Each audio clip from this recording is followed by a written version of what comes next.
वृक्षाय नमः। 5 तत्वों को मैं दंडवत प्रणाम करता हूँ। मैं इससे आगे वहीं से बोल रहा हूँ जो मैंने खेलैया के बारे में, सुर संगीत और संगीत के बारे में, इनके अलावा जो शरीर के अंदर, इससे आगे मैंने बताया कि सुनना, इसका आनंद, जो बोलते हैं उनका भी आनंद, जो संगीत का मिलता है उसका भी आनंद, और इनके अलावा जो खेलने के बाद पूरे शरीर में शक्ति मिलती है उनका भी आनंद। तो हर एक चीज के अंदर आनंद मिलता है और आनंद से ही शरीर के अंदर एक फुर्ती, एक ताकत, एक ऊर्जा मिलती है। कहा जाता है कि सुर और संगीत, इनमें भी ताकत है। ऐसा नहीं है कि ताकत नहीं है, इनमें भी ताकत है, खेलने से भी ताकत है।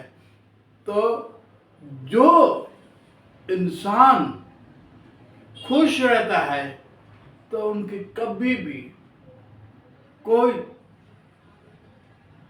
दवाएं कि इनका शरीर कभी कमजोर नहीं रहता। इसका कारण है कि जो संगीत के बारे में, मैंने संगीत के बारे में बात बोला, तो संगीत का एक मैं छोटा सा उदाहरण देता हूं। एक कलाकार था, वो जब गा रहा था, इसकी बेटी भी साथ गा रही थी। मैंने आगे दस्ता में कहीं बताया हो तो अलग बात है, नहीं तो ये मैं बता रहा हूं जो। तो वो सुर में जब उनकी बेटी गा, लेकिन उनका सुर बेसुरीला था, तो वो जैसे गा रही थी तो उनका सुर अच्छा नहीं होता था, तो इनको पिताजी को गुस्सा आता था और भाग कर उनकी बेटी को मारने लगे। बेटी इसकी भाग रही थी, दूर जा रही थी। तो कहने का अर्थ, इतना बेसुरीला आवाज गाने से पिताजी क्रोधित हो जाते, गुस्से हो जाता है। एक दिन पिताजी को क्या हुआ मालूम नहीं हुआ, उनको शरीर में कोई तकलीफ हुई तो डॉक्टर को बुलाया। डॉक्टर ने बोला कि ये तकलीफ है, ये कोमा में चला गया, अभी इनको कोमा में से कभी जागृत हो जाए वो उसका मालूम नहीं है। लेकिन फिर भी इनकी कोई पुरानी बातें याद करो, या तो उनको कोई सही बात याद करो, तो कोमा में से ये सामने ठीक हो भी सकता है। तो ऐसी कोई बात याद करो। फिर डॉक्टर साहब ने बोला कि बेटा, आपके पिताजी जब आप गा रहे थे तो आपके बेसुरीला आवाज से ये आपके पीछे दौड़ता था, तो ऐसा गीत गाओ।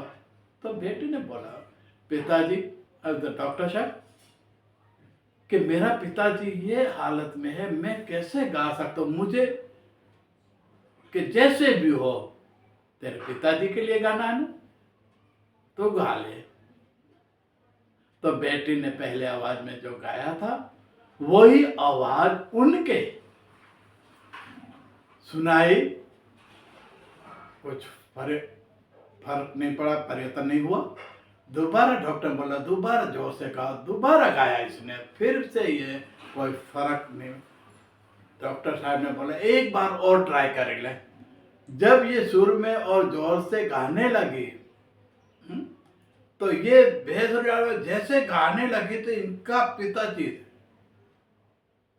खड़ा होकर इसकी बेटी को एक झापट मार दिया। बेटी वहीं खड़ी थी, नहीं तो भागी, नहीं तो वह कुछ बोली, तो वो वहीं पे खड़ी रह गई। तो इन जो पिताजी को अचरज हुआ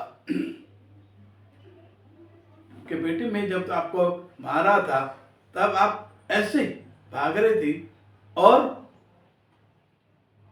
आज तो कुछ नहीं बोल रही है, नहीं कुछ, और आंखों में आंसू। तो बेटी ने बहुत अच्छा जवाब दिया कि पिताजी आप कोमा में चले गए थे और आपको ये देखकर मुझे आंसू, इसलिए खुशी का आंसू है, तो ये देखकर मुझे खुशी हुई। इनका कहने का अर्थ था कि बेसुरीला आवाज जो कोमा से इंसान को उठा सकता है, तो सुरीला आवाज इंसान को कहां से उठा सकता है। इस कहने का अर्थ ये आवाज के दृष्टांत से एक सुर, और इनके बाद एपिसोड में मैं यही बताऊंगा।